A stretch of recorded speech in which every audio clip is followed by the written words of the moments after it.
বন্ধু হও শত্রু হও যেখানে যে কেহ রও, ক্ষমা করো আজিকার মতো, পুরাতন বর্ষের সাথে পুরাতন অপরাধ যত।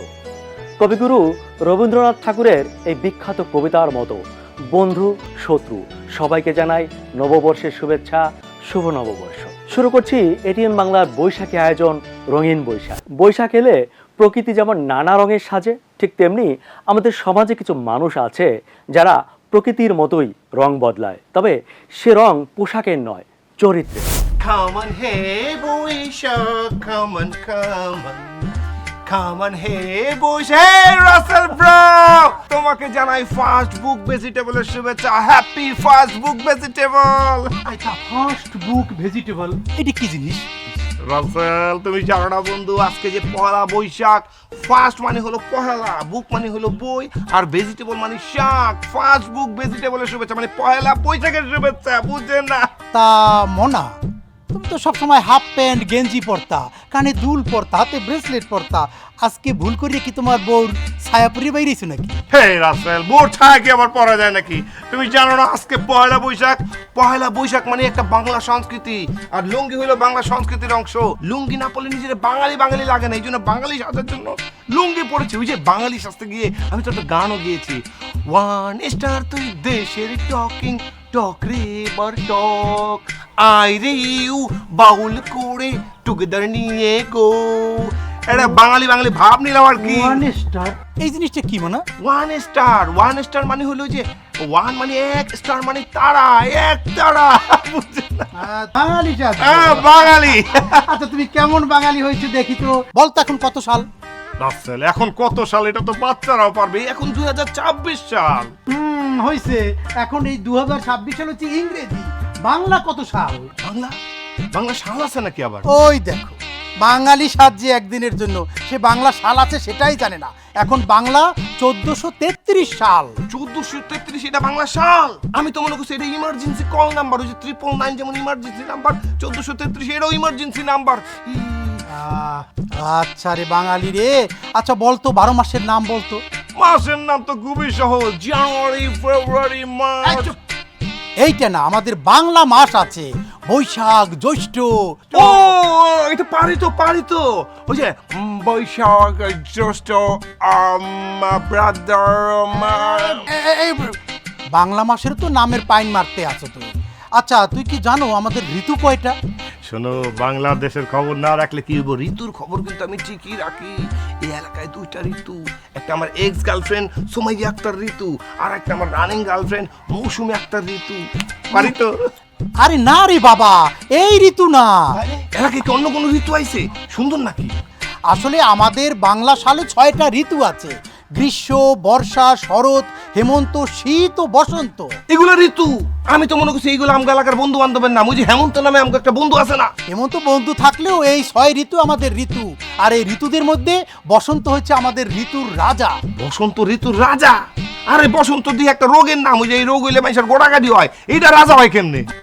তুমি জানবা কেমন করিয়া? তুমি একদিনের বাঙালি সাহায্য খাও সারা বছর চাউমিন, হটডগ, পিৎজা, বার্গার, তুমি বুঝবা কেমনে? না না না, আমি সারা বছর চিপ বার্গার পিৎজা খাইলে কি হইব? আমি আজকে কিন্তু মানে ওয়াটার রাইস খেয়েছি, ওয়াটার রাইস। ওয়াটার রাইস এটা আবার কি জিনিস? আরে ওয়াটার রাইস মানে পানি ভাত। ও, পান্তা ভাত। With potato smash, potato smash. Potato mash?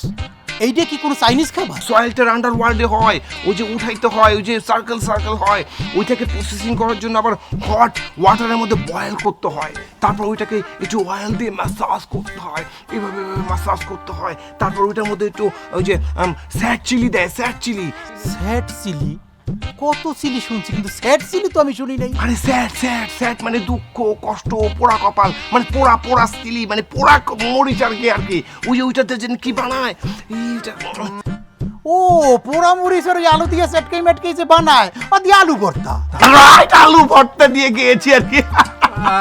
তোদের মতো কিছু একদিনের বাঙালি আছে, তাকে উচিত এই কড়া বৈশাখে রোদ্দুরে চাই রাত পাও সেগাইয়া হুগা দিয়া এককালে রোদ্দুরে পুড়িয়ে থোয়া।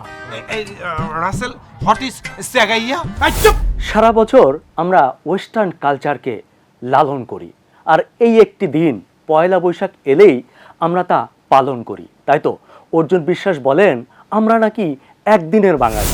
হালখাতা পুরাতন বছরের হিসেব নিকেশ শেষ করে নতুন বছরের হিসেব শুরুর অনুষ্ঠান।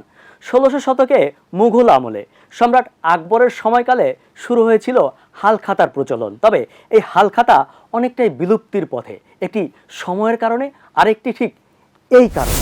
হাই রে, আজকেই কেন পহেলা বৈশাখ হইব? কালকে আয়, 2 দিন পরে আয়, আজকে কেন পহেলা বৈশাখ হইব? এইদিকে আমার মাথায় কাজ করতেছে না, আমি কি করি? কিসের পহেলা বৈশাখ, কিসের পহেলা বৈশাখ? হাই রে, এই তোমার কি হয়েছে? আজকে পয়লা বৈশাখ, দুইজনে মিলে ঘুরতে যাব, পান্তা ইলিশ খাবো, আর তুমি দিকে এদিক সেদিক পাঁচালি করতেছে। কি হয়েছে? এত চিন্তা কিসে? হাই হাই রে, খালি খাওয়া, খালি খাওয়া। সিঙ্গেল মহিলা খাইতে খাইতে হয়ে গেছে ডাবল, তারপর খালি খাওয়া। তুমি আসো খালি খাওয়া আর ঘোরা নিয়া।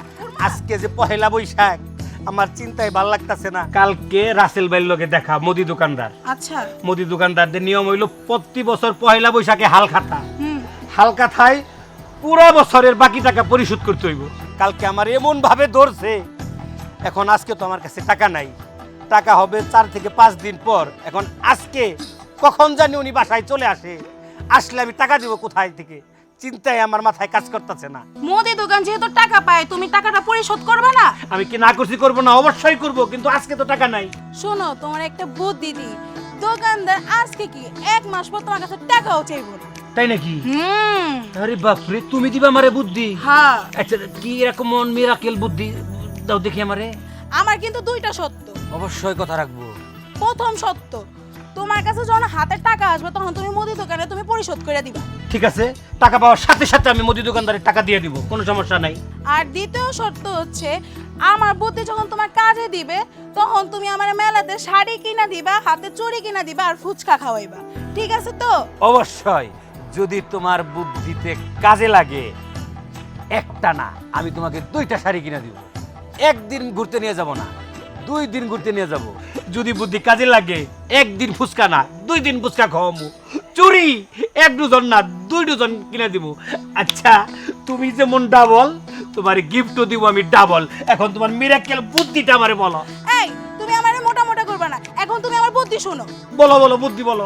শোনো, দোকানদার যখন তোমার কাছে আসবে তুমি কোনো কথা বলবে না, তুমি শুধু বলবা ব্যা। কি বলবা? ব্যা। ব্যা। শুধু ব্যা বললেই হবে? ব্যা বললেই হবে। এইরকম ভাবে কাজটা করবা। এই বিষয়টা তুমি আর আমি একটু রিহার্সেল করে নেই দেখি। চলো করি। আচ্ছা, তুমি শুরু করো তো। এই, তোর কাছ থেকে আমি টাকা পাই, পকেট থেকে টাকা বাই কর। ব্যা ব্যাগিয়ে টাকা দে, আমি টাকা পাই, টাকা দে। ব্যা আবার বলে ব্যা, টাকা দেস না। ব্যা এই না হইলো আমার জামাই, যেমনে বলছে এমনে কাজ করবে তো? এইভাবে বললেই হবে? এইভাবে এই রে, বলবো। পুরো টেনশন করো না তুমি। ঠিক আছে, তাহলে থাকো যাই। ঠিক আছে। আচ্ছা। শুধু ব্যা। রিপন ভাই, আজকে পহেলা বৈশাখ, আপনার কাছে যে টাকাটা পানা ভাই আজকে টাকাটা দিয়ে দেন। ব্যা আরে কি সমস্যা আপনার? ভেবে করতেছেন কেন? টাকা চাইছি, টাকা দেন। ব্যা ভাই টাকাটা দেন ভাই। আর আজকে ব্যা ভাই টাকাটা দেন ভাই। ব্যা আজকে আর টাকা টাকা চাইও না, পরে মাথায় সমস্যা হয়ে গেলে পরে বিপদে পড়বো। আসো। ঠিক আছে ভাই, আজকে আর টাকা দেওয়া লাগবে না, প্রয়োজনে আপনি 10 দিন পরে টাকা দেন ভাই। ব্যা আরে ভাই, প্রয়োজনে 20 দিন পরে দেন, তাও ভেবে করেন না ভাই। ব্যা উফ আল্লাহ, ভাই প্রয়োজনে 1 মাস পরে টাকা দেন ভাই। ব্যা আল্লাহ, ব্যা বউয়ের বুদ্ধিতে কি একটা খেলা দেখাইলাম, এক ব্যয়ে পাওনাদার পলাই গেল। ওই কই গো, আমার গুলুমুলু কই গেলা? কি হইলো? তুমি হাই হাই রে, হাসতেছো কেন? তাড়াতাড়ি আহো। বুদ্ধিটা কাজে দিছে না? ওরে আমার গুলুমুলু। এই জন্য বইয়ের কথা সব সময় শুনবা। এমন ব্যয় করছি, পাওনাদার খালি দৌড়। শোনো, আমার বুদ্ধিটা কাম হইছে, এবার চলো মেলাতে। ব্যয় আমি বুঝছি তুমি অনেক ভালো ব্যয় করতে পারো, দোকানদারে অনেক দিছে, চলো। ব্যয় ও, এবার আমি বুঝছি তুমি অনেক মুদি দোকানে ব্যয় করছো, এবার চলো মেলাতে, শাড়ি কিনা দাও। ব্যয় আরে বুঝছি তো, চলো না, আমি ঘুরতে যাই। ব্যয় এই জন্য মানুষের কুবুদ্ধি দিতে নাই, মানুষের কুবুদ্ধি দিতে যে আমার নিজের কপালে কুবুদ্ধি জুটলো। ব্যয় বে না, চলো। ব্যয় আরে চলো। ব্যয় আচ্ছা, মেলায় না গেলে কি আর বৈশাখ জমে? বৈশাখ মানেই হচ্ছে বৈশাখী মেলা। তাই তো চলুন মেলায় যাই।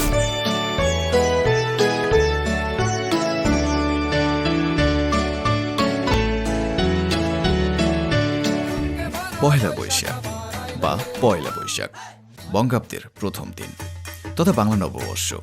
দিনটি সকল বাঙালি জাতির ঐতিহ্যবাহী বর্ষবরণের দিন। পহেলা বৈশাখ বাংলা সনের প্রথম দিন বা বাংলা নববর্ষ। অনেকে একে হাজার বছরের সংস্কৃতি হিসেবে উল্লেখ করে। আসলে কি বাংলা নববর্ষ উদযাপন হাজার বছরের পুরনো?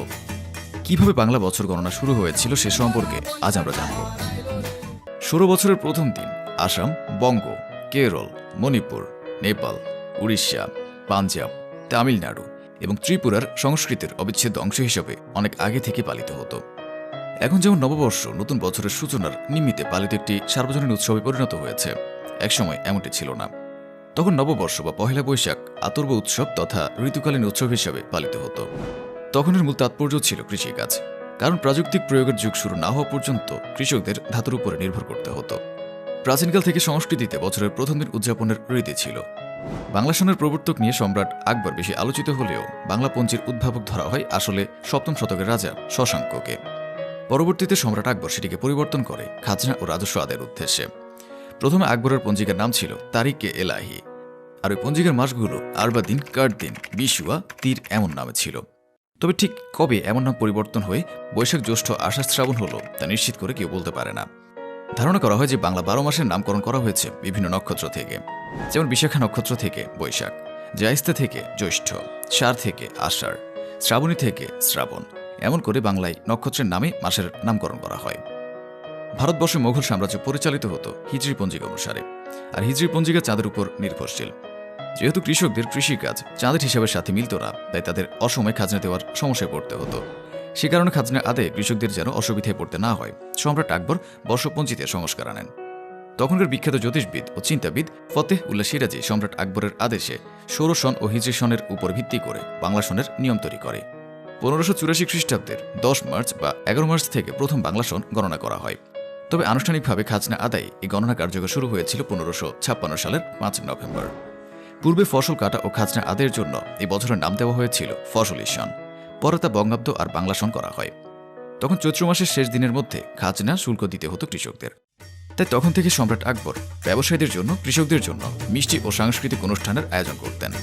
হালখাতার প্রচলনও সম্রাট আকবরের সময় বাংলা নববর্ষের শুভেচ্ছা বিনিময় নিয়ে দুটি গোত্রের লক্ষ্য করা যায়। কেউ বলে ভোরের আলো ফোটার সাথে সাথে বাংলা বছরের শুরু হয়, তাই শুভেচ্ছা তখনই দিতে হবে। আবার অপরপক্ষ বলে ইংরেজি পঞ্জিকার ন্যায় রাত 12টার পর পহেলা বৈশাখের শুভেচ্ছা বিনিময় করতে হয়। আসলে কোনটি সঠিক? ভোরের আলো ফোটার আগে কি আমাদের দেশে নববর্ষের শুভেচ্ছা জানানো যাবে না? যেহেতু আধুনিক বাংলা পঞ্জিকা গ্রেগরীয় পঞ্জিকা অনুসরণ করে, তাই সেই নিয়ম অনুযায়ী রাত 12টার পরে আমাদের নতুন বছর শুরু হয়। তাই আমাদের দেশে আমরা রাত 12টার পরে বাংলা নববর্ষের শুভেচ্ছা জানাতে পারি। সম্রাট আকবরের শাসনামল থেকে পহেলা বৈশাখের আনুষ্ঠানিকতা শুরু হলেও পরবর্তীতে বিভিন্ন সময় বাঙালির রীতিনীতি আমাদের বর্ষবরণের স্থান পেয়েছে। গ্রামীণ রীতি অনুসারে ভোর সকালে কৃষকরা নতুন জামা গায়ে দিয়ে পরিবারের সঙ্গে নানান পদের ভর্তা দিয়ে পান্তা ভাত, পিঠাপুলি, মিষ্টি খেয়ে দিনটি সূচনা করে। তাছাড়া কয়েকটি গ্রাম মিলে বৈশাখী মেলার আয়োজন করত। সেখানে বিভিন্ন ব্যবসায়ীরা তাদের পণ্য মেলায় ওঠাতেন। কেউ মাছ, কেউ খেলনা, কেউ বা শাড়ি, চুড়ি, চুলের ফিতা। ধারণা করা হয় আমাদের ইলিশ মাছ খাবার ঐতিহ্য এই মেলা থেকে এসেছে। সোনারগাঁও ঈশা খায়ের আমলে বউ মেলা হতো। সেখানে স্থানীয় বটতলায় কুমারী, নববধূ ও মায়েরা তাদের মনের ইচ্ছা পূরণে পূজা করত। পাঠা বলি দেওয়া হতো আগে। তবে এখন শান্তির বার্তার আশায় তারা দেবীর কাছে কবুতর বা পায়রা উড়িয়ে দেয়। এছাড়াও সোনারগাঁওয়ে ঘোড়া মেলার প্রচলনও ছিল। লোকমুখে প্রচলিত আছে যে আগে যামিনী সাধন নামের এক ব্যক্তি নববর্ষের দিন ঘোড়া চড়ে সবাইকে প্রসাদ দিত। তার মৃত্যুর পর সেখানে একটি স্মৃতিস্তম্ভ বানানো হয় এবং পরবর্তীতে এটিকে কেন্দ্র করে মেলার আয়োজন হয়। আগে মাটির ঘোড়া রাখা হতো, এরপর থেকে মেলায় নাগরদোলা, চরকা, ঘোড়ার আকারে ঘূর্ণি দোলন রাখা হয়। আমরা যে বাঙালি তা সম্ভবত বছরে এই একটি দিন পয়লা বৈশাখ এলেই মনে পড়ে, আর সে কারণে এমন ঘটনা তো ঘটতেই পারে। কি বন্ধু জিতু, শুভ নববর্ষ। শুভ নববর্ষ, শুভ নববর্ষ। আরে তুই কি খাস? কে এই বেগুন ভর্তা আর আলু ভর্তা দিয়ে পান্তা ভাত খাইতেছে, লগে পেঁয়াজ আর কাঁচামরিচ ফ্রি। কই আলু ভর্তা বেগুন ভর্তা তো দেখতেছ না, তুই পেঁয়াজ কাঁচামরিচ দিয়ে খাইতাছ। হ্যাঁ, তোর বেগুন ভর্তা আর আলু ভর্তা দেখাস না?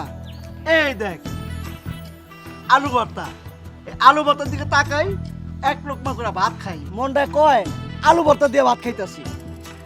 আর এই লগে বেগুন ভর্তা, বেগুন ভর্তার দিকে তাকাই, এক লোকমা করে ভাত খাই, মনটায় কয় বেগুন ভর্তা দিয়ে ভাত খাইতেছি। সেই মজা, সেই টেস্ট।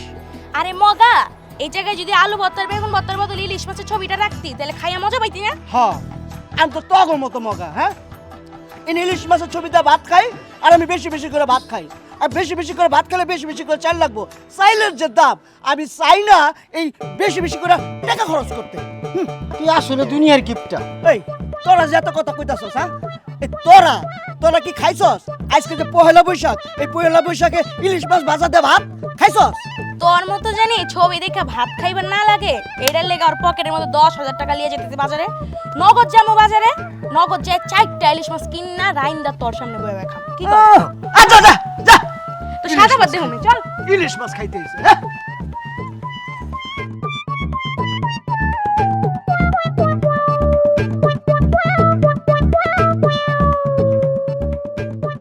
কিরে পাড়া? এটা পাড়া না, এটা ছাগল। আমি তোরে কই নাই, তোরেই কইছি। কই ইলিশ মাছ পাঁচটাই? বাজারে তো গেছিলাম, বাজারে ইলিশ মাছের যে দাম 20,000 টাকা চাই 4টা ইলিশ মাছের দাম। ওইটার থেকে হাফ দামে একটা 10,000 টাকাতে ছাগল লিয়া পড়ছি। ভালো করছি না গো? জানার সময় তো কয়ে গেলি ইলিশ মাছ ছাড়া পহেলা বৈশাখী হয় না, 4টা ইলিশ আনবি, জবাই কইরা খাবি, এই তার নমুনা। হ্যাঁ, আমি ইলিশ মাছ কিনছি। কই দে তো। এই দেখ, ইলিশ মাছের ছবি।